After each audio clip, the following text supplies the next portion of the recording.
وہ شخص جو کہ مسافر لگتا تھا یہاں سے گزر کر اپنا سفر طے کر رہا تھا۔ کہنے لگا اس مجمع میں ایک شخص کھڑا تھا جو ان سب سے مجھے بزرگ لگتا تھا۔ اس نے ان سب کی یہ ترکیب دی تھی کہ اس بدکار عورت کو پتھر ماریں، اور یہ سب لوگ اسے پتھر مار کر لہولہان کر چکے تھے، یہاں تک کہ وہ عورت سسکتے سستے مر گئی۔ سلطان محترم کو تو حیرت کا کوئی ٹھکانہ نہیں رہا تھا۔ کہنے لگے فوراً اس عورت کے خاندانوں کو یہاں پر اکٹھا کیا جائے۔ کچھ ہی دیر بعد وہاں پر اس عورت کے خاندان والے تمام افراد آ چکے تھے۔ خاندان کیا تھا؟ صرف ایک بڑی ماں تھی جو کہ نابینا تھی، جو لاٹھی ٹیکتے ہوئے وہاں پر پہنچی تھی۔ سپاہی سے تھام کر یہاں تک لے آئے تھے، تو اسے تو شاید یہ بھی نہیں پتا تھا کہ اس کی بیٹی مر چکی ہے، اور سلطان محترم اس کا جنازہ پڑھا چکے تھے۔ مجھے دھکے دے کر گرا دیتا ہے، نہ جانے ان لوگوں نے میری بیٹی کے ساتھ کیا کیا ہے۔ سلطان محترم مجھے انصاف دلائیے، کہاں ہے میری بیٹی؟ ایک ماں کے آنسو دیکھ کر سلطان محترم بھی مضطرب دکھائی دینے لگے۔ پھر آگے بڑھے، اس بوڑھی ماں کے کلیجے پر ہاتھ رکھ کر رو چکی تھی، چیخ چیخ کر رونے لگی کہ کس نے میری جوان بیٹی کی جان لی ہے؟ کون ظالم تھا؟ میری بیٹی کو تو کوئی ایسی بیماری بھی نہیں تھی، کہاں چلی گئی وہ مجھے چھوڑ کر؟ عورت رو رہی تھی، جبکہ سلطان محترم نے اسے دلاسا دیا۔ پھر اسے سوال کرنے لگے کہ کیا تمہاری بیٹی کردار کی کھوکھلی تھی؟ اس بات پر وہ عورت ایک دم سے پریشان دکھائی دینے لگی، فوراً ہی نبینا آنکھوں سے آنسو پہنچنے لگی۔ کہنے لگی نہیں، مجھے اپنی بیٹی کے کردار پر پورا یقین ہے، وہ کبھی بے حیائی کا کام ہی نہیں کر سکتی۔ سلطان محترم نے گہری سانس خارج کی اور کہنے لگی کہ یہ تو تم کہتی ہو اماں، لیکن لوگوں کا کہنا ہے کہ تمہاری بیٹی زنا کاری کرتے ہوئے مر گئی ہے۔ یہ بات تو اس بوڑھی عورت کے دل پر ایسی اثر انداز ہوئی کہ وہ چیخ کر وہیں پر بے ہوش ہو گئی تھی۔ وہاں پر طبیب کو بلایا گیا، لیکن طبیب نے یہ تصدیق کرتی کہ بوڑھی اماں وفات پا چکی ہے۔ دو جنازے دربار کے باہر پڑے تھے، ہر کوئی سلطان محترم کی طرف دیکھ رہا تھا کہ آخر یہ سب کچھ کیا ہو رہا ہے۔ پہلے ایک عورت زنا کاری کی وجہ سے پکڑی جا چکی تھی، اور اب سلطان محترم جو ثبوت اکٹھا کرنے لگے تھے، تو بجائے ثبوت ملنے کے اس عورت کی ماں بھی وفات پا چکی تھی۔ تبھی سلطان محترم کی دائیں جانب کھڑا وزیر آگے بڑھا، کہنے لگا سلطان محترم، مجھے تو لگتا ہے کہ یہ ماں بیٹیاں دونوں ہی کردار کی اچھی نہیں تھی۔ اب جب آپ کے دربار تک پہنچی ہے تو ڈر ڈر کے یہ بوڑھی بھی وفات پا چکی ہے۔ سلطان محترم نے اس وزیر کی بات پر سوچ بچار کیا تھا، لیکن اگلے ہی پل سامنے بیٹھا ہوا مشیر کہنے لگا کہ مجھے نہیں لگتا کہ ایسا کچھ ہوگا۔ اس عورت کے چہرے پر اضطراب صاف واضح تھا۔ بہتر فیصلہ کیا ہے یہ تو سلطان محترم ہی جانتے ہیں۔ سلطان محترم جانتے تھے، لیکن جب تک اس کی تصدیق نہ کر لیتے وہ کوئی بھی فیصلہ سنانے والے نہیں تھے۔ فوراً یہ حکم دیا گیا کہ جس شخص کے ساتھ کی عورت زنا کاری کر رہی تھی اسے ڈھونڈ کر لایا جائے، اسے بھی برابر کی سزا ملے گی۔ اگر سچ مچ زنا کرتے ہوئے اس عورت کی موت واقع ہوئی ہے تو اللہ تعالیٰ نے صرف اس عورت کو ہی کیوں موت کے گھاٹ اتارا ہے؟ وہ مرد کیوں نہیں مرا؟ اس گناہ میں برابر کا شریک ہوا ہے۔ سپاہی اس علاقے میں جنگل کی آگ کی طرح پھیل چکے تھے۔ ایک شخص کو ڈھونڈا جا رہا تھا جس نے یہ گناہ کیا تھا۔ وہاں پر موجود کئی لوگ جو اس عورت کو بدکار کہہ کر مار رہے تھے، ان میں سے ایک شخص آگے بڑھا اور کہنے لگا سلطان معظم، سلطان نے ایک سے پوچھ گچھ کی تھی، باقاعدہ اس چوراہے پر جا کر بھی لوگوں نے خود سوال کیا تھا۔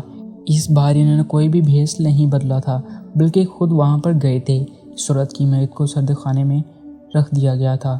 جو بات وہاں پر ایک دکاندار نے بتائی، اس عورت کا معاملہ حل ہونے کی بجائے مزید ہی الٹ چکا تھا۔ وہاں پر کھڑا دکاندار جو سب باتوں سے بے نیاز تھا، شدید غصے میں لگ رہا تھا۔ سلطان مجرم کون کہتا ہے کہ وہ عورت زنا کرتے ہوئے مری تھی؟ ایسا ہرگز نہیں ہے۔ جب میں نے یہاں پر مجمع لگا دیکھا تھا تو میں نے مجمع کو چیر کر آگے بڑھا تھا، دیکھا تو وہ عورت بھی ابھی تک زندہ تھی، سانس لے رہی تھی اور درد سے کراہ رہی تھی۔ وہاں پاس ایک شخص کھڑا تھا جسے لان تان کر رہا تھا، اسے گالم گلوچ دے رہا تھا، لوگوں کو بھی اسے مارنے کے لیے اکسا رہا تھا۔ وہ کہنے لگا کہ استغفراللہ، ایسی بے حیا بدکار عورت کے جنازے میں شریک ہو کر میں اپنا جھوٹ محلہ نہیں کرنے والا۔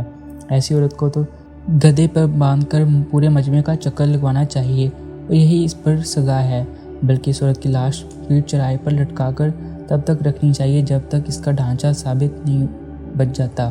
وہاں موجود لوگ مزید مشتعل ہو چکے تھے، یہی نعرے بلند کرنے لگے کہ مارو مارو، اس عورت کو مارو، اسے عبرت کا نشان بنا دو۔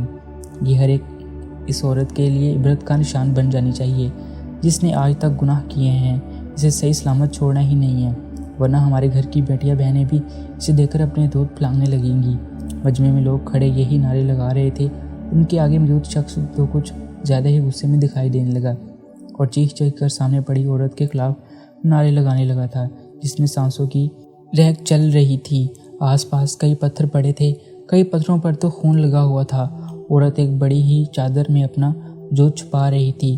صاف ظاہر تھا کہ وہ بے حجاب ہے، صرف وہ سفید رنگ کی چادر ہی ہے جس نے اس کا وجود ڈھک کر رکھا تھا۔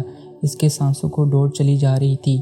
وہ ہانکتے ہوئے اپنے ہاتھ لوگوں کی جانب بلند کر کے کہہ رہی تھی کہ پانی دے دو، مجھے پیاس لگی ہے، میرا حلق خشک ہے۔ لیکن کوئی بھی آگے نہیں بڑھا تھا، ہر کوئی بس پتھر اٹھا اٹھا کر اس سے مار رہا تھا۔ کس کو روکتا؟ جب میں نے پانی کا گلاس اس عورت کو دینا چاہا تو وہاں کھڑا شخص گلاس کے قریب پہنچ چکا تھا۔ اس کے ساتھ کوئی بھی ہمدردی نہ جتائے، یہاں تک کہ ایک پتھر جا کر اس عورت کے سر پر لگا اور وہیں پر مر چکی تھی۔ ناک سے خون بہہ رہا تھا۔ عورت بالکل لہولہان تھی اور شاید اب وہ وفات پا چکی تھی۔ وہاں پر کئی غیرت مند مردوں کا مجمع لگا ہوا تھا، جن کے نزدیک یہ عورت انتہائی بری اور غلط کردار کی عورت معلوم ہوتی تھی۔ جیسے یہ لگا کہ وہ عورت ذرا بھی حرکت نہیں کر رہی تھی۔ ایک شخص جس کی عمر 50 سے 55 سال کے درمیان تھی، اپنے ہاتھ میں لاٹھی لیے آگے بڑھا۔ اس عورت کے دماغ پر وہ لاٹھی مارنے لگا۔ اس کے بعد وہ اس کے نازک گالوں پر لاٹھی دے کر مارنے لگا۔ ایک قوت سے وہ لاٹھی اس عورت کے چہرے پر مار دی کہ شاید اگر وہ بے ہوش بھی ہوئی تو درد محسوس کر کے اٹھ جائے گی۔ لیکن جب اس عورت میں پھر بھی ذرا بھی جان کی رقم دکھائی نہ دی تو کہنے لگے کہ یہ عورت ایسا فطور تھی کہ اگر اس کو ہوا ہمارے گھر کی عورتوں کو لگتی تو شاید وہ بھی باغی ہو جاتی۔ سب سے آگے کھڑا شخص جو نعرے بلند کر رہا تھا کہنے لگا کہ میں تو ایسی عورت کا جنازہ ہرگز نہیں پڑھاؤں گا۔ یہ تو عورت انتہائی بد کردار ہے، میری تو توبہ، میں اس کا جنازہ ہرگز نہیں پڑھاؤں گا، ورنہ میرے اعمال بھی سیاہ ہو جائیں گے۔ اگر اس عورت کے جنازے میں شریک بھی ہوں گے تو اتنا کہنے کے بعد بزرگ شخص لاٹھی لٹکاتے ہوئے وہاں سے جانے لگا تھا۔ اس کو دیکھا دیکھی وہاں پر کھڑے لوگ جتنے بھی موجود تھے، ان لوگوں نے بھی آیا چھوڑ کر چلے گئے۔ وہ عورت تنہا مری ہوئی رہ گئی، صرف آس پاس پتھر ہی پڑے ہوئے تھے۔ جو عورت اس کی مظلومیت پر گواہ بنے بیٹھے تھے کہ اس عورت کو بڑی بے دردی سے قتل کیا گیا ہے۔ حقیقت بتاتے ہوئے اس شخص کی آنکھیں آبدیدہ ہو چکی تھیں۔ وہ اپنے دل میں احساس رکھتا تھا سلطان محترم آگ بگولا ہو چکے تھے۔ فوراً حکم دیا کہ اس بزرگ شخص کو ڈھونڈ کر لایا جائے جو سب لوگوں کو اکسا رہا تھا کہ اس کا قتل کیا جائے۔ کہا جانے لگا کہ وہ شخص جب سب کو اکسانے کی کوشش میں لگا تھا، دراصل وہ اس علاقے کا عالم بھی تھا، اور آج سے پہلے اس علاقے میں جس کی وفات ہوتی تھی اس کا جنازہ اس عالم نے پڑھایا ہوتا تھا۔ لوگ اس کی بڑی عزت کیا کرتے تھے۔ اس کی خاطر جب اس نے عورت کو مارنے کا کہا تو ہر کوئی مارنے بھی لگا۔ سلطان محترم کے کہنے پر اس عالم کو وہاں پر لانے کا حکم دے دیا گیا۔ اگر وہ عالم دین تھا تو اسے چاہیے تھا کہ وہ لوگوں کو سمجھاتا۔ آخر سلطان محترم کے ہوتے ہوئے ان لوگوں نے قانون ہاتھ میں لیا ہی کیوں تھا؟ سپاہی جب اس عالم کے گھر گئے تو یہ بات معلوم ہوئی کہ وہ شخص تو یہاں پر موجود ہی نہیں ہے۔ کتنے ہی روز پہلے وہ کسی کام کے سلسلے میں دوسرے شہر جا چکا ہے، کب واپس آئیں گے کچھ معلوم نہیں ہے۔ سپاہی نے جب یہ خبر لا کر سلطان محترم کو دی تو سلطان سوچ میں پڑ چکے تھے۔ اس عورت کے وجود کو کیمیائی مادے لگا دیے گئے تھے جس سے اس عورت کا جسم گلنے والا نہیں تھا بلکہ یوں ہی رہنے والا تھا۔ پہلے تو ایک ہفتے تک انتظار کیا گیا کہ وہ عالم دین واپس آئے، اسے پوچھ گچھ کی جائے، لیکن پھر ایک روز سلطان کے دال میں کچھ کالا لگنے لگا۔ کہیں نہ کہیں دال میں یہ بات آنے لگی کہ حقیقت کیا ہے، اس عورت کو کیوں مارا جا رہا تھا۔ کتنے چشمدیدہ گواہ تھے جنہوں نے اپنی آنکھوں سے اس عورت کو زنا کرتے ہوئے دیکھا تھا، تو اس سب کی حقیقت وہ عالم دین ہی بتا سکتا ہے۔ کچھ سوچنے کے بعد سلطان محترم نے اس روز اپنا بھیس بدلا، اور بھیس بدلنے کے بعد سلطان محترم نے محل سے باہر قدم رکھا۔ وہ ایک سوالی بنے تھے، ان کا حلیہ بالکل کسی سوالی کی طرح ہی تھا۔ چلتے چلتے اس گھر تک آئے ہوئے تھے جو کہ باقی گھروں سے کافی زیادہ منفرد تھا اور کافی خوبصورت بھی بنا ہوا تھا۔ سلطان محترم نے اس گھر کا دروازہ کھٹکھٹایا تو اندر سے خاتون کی آواز آئی۔ سلطان محترم سوالی بنے کہنے لگے کہ میں بہت دور سے آیا ہوں، بھوکا ہوں، ابھی تو کشتی کے دورے پڑے ہوئے لگنے رہے تھے۔ اگر آپ کے گھر میں کچھ کھانے کا موجود ہے تو مجھے غریب کو کچھ کھانے کے لیے دے دیا جائے۔ اس عورت نے پہلے تو ایک نظر سلطان محترم کو دیکھنے کے بعد دروازہ بند کرنا چاہا۔ کہنے لگے کہ اس پورے گاؤں میں صرف آپ ہی کا گھر اس قابل لگا کہ میں نے آپ سے سوال کر سکوں، تو سوال ہی ہوں، آپ کو دعائیں دے جاؤں گا، کیا پتہ میری کون سی دعا آپ کو لگ جائے۔ اس عورت نے جب بار بار سلطان محترم کو ایسا کہتے ہوئے سنا تو سلطان محترم کو گھر آنے کے لیے اجازت دے دی گئی۔ ایک جانب بچھوئی قالین پر سلطان محترم کو بٹھایا اور کھانا دے دیا گیا۔ تبھی جو کچھ سلطان نے دیکھا حیران رہ چکے تھے۔ وہاں پر اور سامنے کمرے میں وہی عالم دین موجود تھا جس کے بارے میں یہ کہا جا رہا تھا وہ اس شخص شہر میں موجود ہی نہیں ہے۔ جیسے ہی سلطان محترم کی اس پر نظر پڑی تو فوراً دسترخوان سے اٹھ کر کھڑے ہوئے۔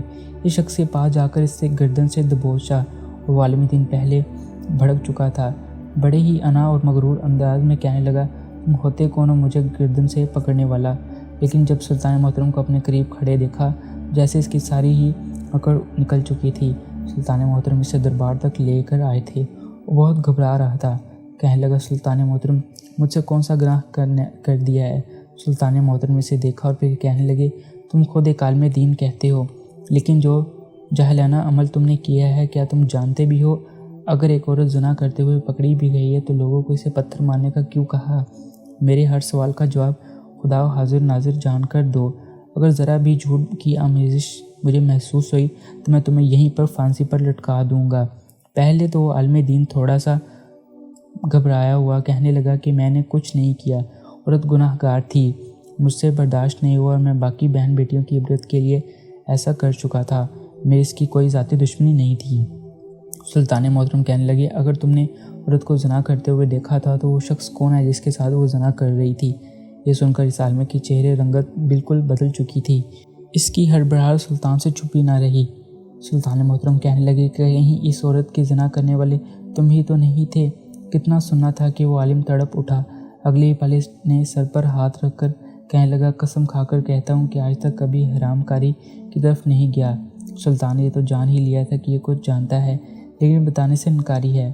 اس عالم دین کے کتنے ہی چیلے کھڑے ہو چکے تھے، باقاعدہ احتجاج کرنے لگے تھے کہ سلطان محترم آپ ایک زانی عورت کے پیچھے ہمارے عالم صاحب پر شک کر رہے ہیں، ان کے کردار پر انگلی اٹھا رہے ہیں، وہ زنا کرنے والی تھی، ہم نے اسے عبرت کا نشان بنا دیا۔ سلطان محترم کہنے لگے، کبھی کبھی جلد بازی میں فیصلہ مت کرو، بعض دفعہ نکلنے والے نتیجے ہماری سوچ سے بالکل برعکس ہوتے ہیں۔ اتنا کہنے کے بعد انہوں نے کہا، اس عالم کو قید خانے میں بند کر دیا جائے، جب تک کھانا نہ دیا جائے، جب تک یہ راز اگل نہ دے۔ وہ عالم دین روتا چلا جا رہا تھا لیکن اسے قید خانے میں ڈال دیا گیا تھا۔ ابھی ایک دن بھی پورا نہ ہوا تھا کہ وہ ہلکان ہوا، سلطان محترم کی خدمت میں حاضر ہوا تھا۔ پھر جو سچائی اس نے بتائی تھی سلطان محترم کے چہرے پر عیاں ہوگی۔ سپاہیوں سے کہا کہ کنیزوں کو بلوا کر وہ میت وہاں پر رکھا گیا تھا جو کہ اس عورت کا تھا۔ سپاہی دربار میں اس شخص کو پکڑ کر لا رہے تھے۔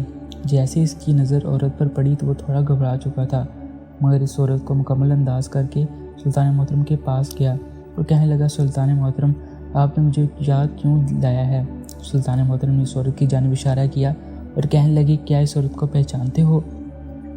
اس عورت کو دیکھنے کے بعد نظریں پھرکی کہنے لگا، نہیں سلطان محترم، میں یہ عورت تو زانی اور بدکار ہے، میرے سے کیا تعلق ہو سکتا ہے؟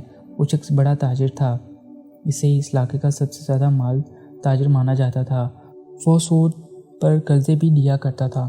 سلطان محترم نے جب اسے بار بار پوچھا تو وہ پر جھوٹ بولتا جا رہا تھا۔ سلطان محترم نے ایک زنانے دار تھپڑ اس کے منہ پر مارا تھا، کہنے لگا کہ حقیقت بتاؤ یا پھر تمہیں ابھی عبرت کا نشان بنا دیا جائے۔ وہ وہیں پر ڈٹ کر بنا کھڑا رہا تھا لیکن کچھ نہ بولا، لیکن سامنے ہی بیٹھے وہ بزرگ عالم رونے لگے، رو کر کہنے لگے کہ یہ تو حقیقت مرتے دم تک نہیں بتائے گا۔ نہیں بتا دیتا ہوں، پہلے میں ہی پڑھ لکھا دینی تعلیم سیکھ چکا ہوں اور لوگ مجھے عالم صاحب کہتے ہیں، میں لوگوں کے جنازے بھی پڑھا دیتا ہوں، لیکن حقیقت میں میرے گھر کا چولہا اس تاجر جس کا نام ابو سلیم بن اختر ہے کئی پیسوں سے چلتا ہے، یہ سود پر قرضے دیتا ہے، غریب عوام سے سود وصول کرتا ہے اور اس سے مجھے پیسے دیا کرتا ہے۔ اس روز یہ میرے ساتھ اس عورت کے گھر گیا تھا، کہنے لگے کہ آج سے 5 سال پہلے اس کے باپ نے قرض لیا تھا لیکن ابھی تک واپس نہیں کیا۔ ہم دونوں بغیر کسی پردے کی اس عورت اور اس کے ماں کے گھر چلے گئے تھے۔ اس کی ماں تو نابینا تھی لیکن یہ جس قدر حسین تھی دیکھ اس تاجر کا دل پھسل گیا۔ کہنے لگا کہ مجھے اس عورت کے ساتھ ایک رات گزارنی ہے، یہاں تک کہ اس نے یہ بھی بات کی اور اس عورت سے یہ بھی کہا کہ اگر تم میرے ساتھ زبردستی کرنے لگا تو اس کی نابینا ماں کی بیہوشی کی دعا میں نے اپنے ہاتھوں سے پلائی تھی۔ عورت کی چیخو پکار کی آواز سن کر آس پاس کے لوگ وہاں پر اکٹھے ہونے لگے تھے۔ یہ تاجر تو وہاں سے بھاگ کر نکل چکا تھا لیکن مجھے کہا گیا کہ باہر محلے میں یہ خبر پھیلا دو، یہ عورت زنا کرتے ہوئے مر گئی ہے۔ عورت کی حالت بہت زیادہ خراب تھی، اس تاجر نے اس کے ساتھ بے انتہا تشدد اور زیادتی کی تھی، ابھی بھی اس کی سانسیں چل رہی تھیں۔ اس کے وجود پر کپڑے پھٹ چکے تھے۔ میں نے وہیں لوگوں میں یہ بات پھیلائی تھی اور خود اسے گھسیٹ کر باہر لایا تھا۔ اس کا کام کرنے کے بدلے مجھے اس تاجر نے لاکھوں روپے دیے تھے۔ راز کھل کر سامنے آ چکا تھا۔ سلطان محترم کی آنکھوں میں غم و غصہ آ گیا تھا۔ انہیں اندازہ بھی نہیں ہو رہا تھا کہ انہیں کس قدر غصہ آ چکا تھا۔ انہوں نے عورت کے چہرے پر کپڑا ہٹایا، کہنے لگے کہ بھلے ہی تم لوگ یہ حقیقت اب بتا رہے ہو، لیکن میں جلد شخص نہیں۔ میں نے پہلی مرتبہ ہی جب اس عورت کا چہرہ دیکھا تھا، مجھے واضح ہو چکا تھا یہ عورت بدکار نہیں ہے، بلکہ اس کے ساتھ ظلم ہوا ہے۔ پہلے یہ مر چکی تھی، لیکن اس کے چہرے پر اس کی کہانی لکھی تھی۔ اتنے دنوں تک چوراہے پر پڑی رہنے کے باوجود میں اس کے وجود میں بون ہی نہیں آنے دی، کیونکہ یہ نیک تھی۔ سلطان محترم نے سب سے پہلے تو اس عورت کو دفنایا۔ جن لوگوں نے اس عورت کو مار کر قتل کر دیا تھا، وہ سب لوگ رو رہے تھے، پچھتا رہے تھے۔ سلطان محترم نے سالم اور تاجر کو سرِ عام چوراہے پر پھانسی کی تخت پر لٹکا دیا، جہاں پر اس لڑکی کو پتھر مارے گئے تھے۔ لوگ سلطان محترم کے نام کے نعرے بلند کر رہے تھے، لیکن سلطان محترم نے اس موقع پر یہی کہا تھا کہ کبھی بھی جلد بازی میں فیصلہ مت کرو۔ حقیقت میں جو دکھائی دیتا ہے وہ ہوتا نہیں ہے۔ معاشرے میں جو کچھ بھی دیکھو اسے اپنے گھر میں بیٹھی باپ، بہن، عورتوں اور بیویوں سے مسلط مت کرو، اور باہر کے سنگین جرائم دیکھو اور ان پر پابندیاں اور بلا وجہ کی روک ٹوک مت کرو، ورنہ عورت اپنے گھر کی ہی قید سمجھ کر وہاں سے آزادی کی تلاشی ہو جائے گی۔ بادشاہ کہانی ٹی وی۔ تو گائز یہ تھی ہماری آج کی ویڈیو۔ امید ہے آپ لوگوں کو پسند آئی ہوگی۔